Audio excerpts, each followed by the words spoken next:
Halo, Assalamualaikum warahmatullahi wabarakatuh.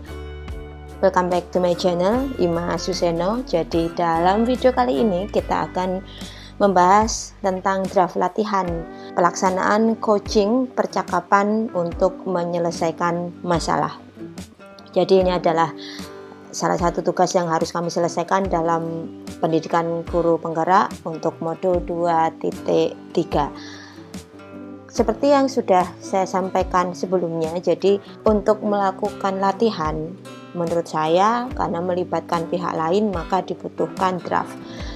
Hal ini memastikan agar latihan yang nanti kita lakukan bisa berjalan dengan baik dan semaksimal mungkin.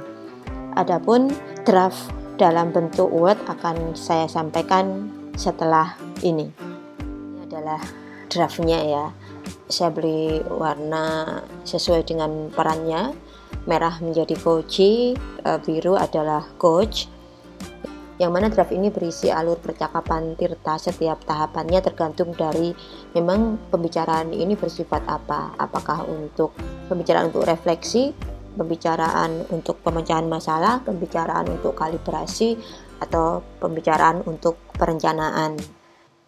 Sehingga draft ini berisi setiap alur tahapan Tirta, lantas kemudian apa saja yang harus dilakukan dan dikatakan oleh coach, demikian juga yang harus dikatakan dan dilakukan oleh coachee. Jadi hanya garis besarnya saja, tidak draft percakapan seperti skenario, karena memang kalau skenario terlalu kaku nantinya dan juga akan bagi beberapa orang akan kesulitan untuk menghafalkan. Tadi draftnya dalam bentuk Word ya secara keseluruhan. Sekarang kita bahas tentang coaching percakapan untuk pemecahan masalah itu dilakukan jika seperti apa dan bagaimana. Jadi percakapan untuk pemecahan masalah ini dapat terjadi saat coachee menghubungi kita sebagai coach karena menghadapi masalah. Kemudian coachee juga merasa buntu, merasa tidak jelas, merasa tidak berdaya, merasa tidak mampu, atau bisa jadi saat coachee mengalami krisis dan membutuhkan bantuan dari luar. Kita menghubungi kita karena kita mungkin dianggap sebagai sosok yang bisa dimintai bantuan, minimal adalah dalam hal memecahkan masalah. Selanjutnya, saat melakukan percakapan untuk pemecahan masalah ini, kita sebagai coach perlu menjaga sikap kita agar tetap terbuka, netral, namun tetap penuh ingin tahu. Jangan sampai kita sebagai coach terbawa dalam masalah coachee, terseret gitu ya. Jadi kita harus memang sering-sering mengajak coachee melihat dari area yang netral. Karena orang ketika menghadapi masalah itu kan cenderung pertama dia akan menyalahkan orang lain. Kemudian yang kedua dia akan mengasihani dirinya sendiri. Nah, tugas coach adalah memagari coachee agar tetap sebisa mungkin berada di area yang netral agar nantinya bisa mencari solusi, menemukan potensi dirinya untuk lantas kemudian menyusun langkah keluar dari permasalahannya itu seperti apa. Kemudian selanjutnya apabila diperlukan kita bisa menggunakan gambar atau mind map dengan berbagai metode untuk membantu coachee bisa melihat dengan lebih jelas kondisi yang sedang dia hadapi. Nanti kalau sudah bisa melihat dengan jelas posisinya ada di mana gitu, maka dari situ lantas dia bisa memikirkan potensi yang dia miliki yang bisa dia maksimalkan untuk menyelesaikan masalah itu seperti apa. Oke, sekarang kita masuk ke alur percakapan Tirtanya. Untuk percakapan pemecahan masalah ini setiap alur Tirtanya dipecah sendiri-sendiri. Jadi ada 4 langkah ya.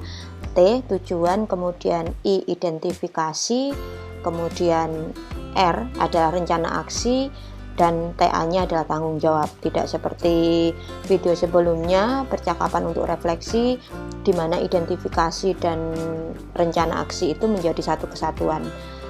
Kalau pada pembicaraan untuk pemecahan masalah ini masing-masing berdiri sendiri.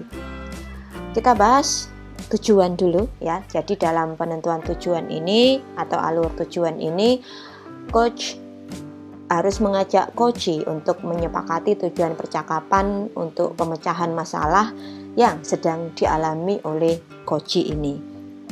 Harus sepakat di awal ya, biar nanti pembicaraannya tidak melebar kemana-mana, tidak melenceng. Kemudian menyepakati hasil percakapan nanti yang diinginkan seperti apa, dan sebelum kita sebagai coach mengajak menyepakati tujuan ini, yang pasti kita harus mengucapkan terima kasih karena dia sudah memiliki keberanian dan keinginan untuk membicarakan masalah yang sedang dia hadapi kepada kita, karena tidak semua orang berani dan bisa melakukan hal itu, sehingga memang kita harus mengapresiasi ya. Selanjutnya, kalau kita sebagai coach, maka tinggal menjawab ajakan pembuatan kesepakatan oleh coach tersebut dengan mengatakan apa keinginan yang ia peroleh dari percakapan ini. Selanjutnya, alur tirta yang kedua yakni I atau identifikasi. Sebagai coach, kita harus mengajak coach menggambarkan atau menjelaskan atau mengungkapkan masalahnya. Ketika coach menggambarkan atau menjelaskan dan mengungkapkan masalahnya ini, sebagai coach kita harus mengeluarkan kompetensi kita mendengarkan dengan rasa. Mendengarkan secara rasa tadi, rasa adalah akronim dari R, receive atau kita menerima semua informasi yang disampaikan oleh coach. Kemudian A-nya appreciate atau coach mengapresiasi dengan merespon atau memberikan tanda bahwasanya kita mendengarkan apa yang disampaikan. Lantas S-nya adalah summarize atau merangkum. Kita harus merangkum secara garis besar apa sih yang disampaikan oleh coach tadi, dan kita konfirmasikan kepada coach apakah memang seperti itu.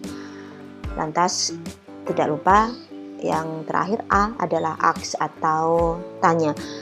Ajukan pertanyaan mendasar tentang apa yang kita dengar dan yang sudah kita rangkum, summarizing tadi dari hasil kita mendengarkan coach menyampaikan. Kemudian kita juga bisa mengajukan pertanyaan-pertanyaan yang bisa mendorong coach agar bisa lebih dalam lagi memahami situasinya. Lantas pertanyaan yang kita ajukan itu memang sebisa mungkin mengandung penggalian atas kata kunci atau emosi yang kita temukan sejak awal pembicaraan dan yang sudah kita konfirmasikan kepada coach dan memang diiyakan atau dikonfirmasi oleh coach dengan menggunakan pertanyaan-pertanyaan terbuka. Kita menggunakan apa, kemudian bagaimana, seberapa, kapan, siapa, atau di mana, dan bukan menggunakan kata mengapa atau apakah atau sudahkah, karena itu adalah format pertanyaan tertutup. Apalagi kalau kita menggunakan kata mengapa, itu kan mengandung semacam unsur penghakiman ya, pelabelan atau judgmental. Jadi kita hindari. Selama kita melakukan proses mendengar secara aktif ketika coach berbicara tadi gitu ya, maka ada beberapa hal yang sebisa mungkin tidak kita lakukan. Yang pertama adalah kita berasumsi. Jadi kita sudah punya anggapan tertentu tentang situasi yang belum tentu benar. Asumsi ini tidak boleh kita lakukan baik sebelum kita melakukan coaching, selama maupun sesudahnya. Jadi memang coach harus benar-benar netral. Lantas coach juga tidak boleh melabel atau judgement, baik itu sebelum coaching, pada saat coaching, atau sesudahnya. Selanjutnya, coach juga tidak boleh melakukan asosiasi, yakni mengaitkan dengan pengalaman pribadi coach akan apa yang sedang dialami atau dihadapi oleh coach. Karena meskipun yang dihadapi terdengar mirip atau bahkan sama, tetapi karena personalnya orang yang menghadapinya berbeda, bisa jadi responnya, entah itu perilakunya, cara pandangnya, apa yang dia rasakan itu berbeda, sehingga kita sebagai coach tidak boleh melakukan asosiasi. Jadi setelah kita mendengarkan secara aktif, maka kemudian kita bisa memunculkan pertanyaan-pertanyaan berbobot dengan tujuan agar coach bisa lebih memahami apa yang sedang dia alami, dia hadapi. Nah, selama identifikasi ini jangan lupa juga ajak coach melihat apa yang ingin dicapainya. Jika masalah tersebut hilang, coach juga harus mengajak coach melihat faktor-faktor yang menyebabkan itu semua terjadi, dan faktor-faktor yang bisa membuat masalah tersebut hilang. Dari sini kita bisa melatih koji kita ya, bahwasanya dia sebenarnya punya potensi yang bisa digunakan untuk mengatasi hal tersebut, sehingga pada akhirnya nanti di akhir pembicaraan itu akan menjadi langkah keluar gitu yang bisa dia lakukan. Di tahap atau alur identifikasi ini, koji memaparkan masalah yang sedang dia hadapi, kemudian memaparkan apa keinginan yang ingin dia capai ketika masalah tersebut hilang, juga memaparkan faktor-faktor penyebab kenapa masalah tersebut terjadi, serta faktor-faktor apa yang bisa menyebabkan masalah tersebut hilang. Selanjutnya, alur percakapan R, yakni rencana aksi. Pada tahap ini, coach mengajak koji memikirkan apakah memiliki gagasan untuk mengatasinya. Jadi dari identifikasi, kemudian coach menanyakan beberapa pertanyaan-pertanyaan berbobot. Itu memang sebenarnya mengarahkan koji untuk memikirkan sebenarnya dia punya potensi untuk bisa mengatasi masalah yang sedang dia hadapi. Nah, ketika lantas coach menanyakan apakah dia sudah memiliki gagasan untuk mengatasi masalahnya, misalnya kayak semacam langsung terkoneksi gitu ya. Oh iya, ternyata aku bisa. Ternyata ada loh solusinya yang bisa saya lakukan dan saya pikirkan. Coach dan koji pada tahap rencana aksi ini bisa menggunakan sesi brainstorming, bisa dengan banyak metode, bisa menggunakan analisis SWOT, strength, weakness, opportunity, and threats, bisa juga menggunakan mind mapping, atau bisa juga menggunakan brainwriting. Tergantung dari koji-nya seperti apa, lebih nyaman yang mana. Jadi misalkan koji-nya adalah tipikal yang memang lebih suka menulis, maka bisa banget menggunakan brainwriting, karena memang menulis itu melambatkan kecepatan berpikir, sehingga kita bisa memberi jeda pada diri sendiri, pada otak kita untuk bisa berpikir lebih jernih.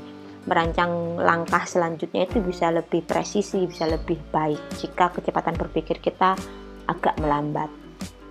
Kemudian yang memang lebih suka membuat dalam bentuk skema atau gambar bisa menggunakan mind mapping, atau yang lebih menyukai langsung berbicara secara lisan bisa juga menyampaikan langsung secara lisan terkait dengan analisis SWOT-nya ini, tapi juga bisa ditulis. Jadi sekali lagi tergantung dari koji kita seperti apa. Nah, koji di rencana aksi ini memaparkan gagasan-gagasan dalam mengatasi masalah tersebut, lantas menganalisis bersama dengan coach dengan metode yang disepakati tadi. Apakah itu mind mapping, ataukah brainwriting, ataukah menggunakan analisis SWOT, atau mungkin metode-metode brainstorming yang lainnya. Kita tiba di alur terakhir, yakni TA, tanggung jawab. Pada alur ini, coach menanyakan apa kesimpulan yang didapatkan dari percakapan tersebut kepada koji. Jadi yang menyimpulkan adalah koji. Jika misalkan koji mengalami kesulitan dalam menyimpulkan, coach bisalah ya membantu memberikan dorongan, tetapi tidak menyimpulkan. Yang menyimpulkan adalah koji. Jangan lupa juga coach memuji koji karena sudah memaparkan hal yang luar biasa tersebut, sudah berani untuk menyampaikan apa yang dia rasakan, sudah berani untuk memaparkan rencana-rencananya dia gitu. Jadi itu perlu sangat diapresiasi.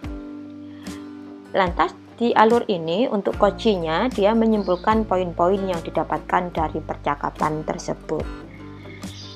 Jadi demikian yang bisa saya simpulkan terkait dengan latihan coaching dalam pembicaraan untuk pemecahan masalah. Dan pasti masih sangat banyak sekali kekurangan atau bahkan mungkin kesalahan dari saya, karena memang saya masih belajar. Maka mari kita sama-sama belajar, silahkan diberikan masukan. Terima kasih banyak, sekali lagi mohon maaf. Assalamualaikum warahmatullahi wabarakatuh.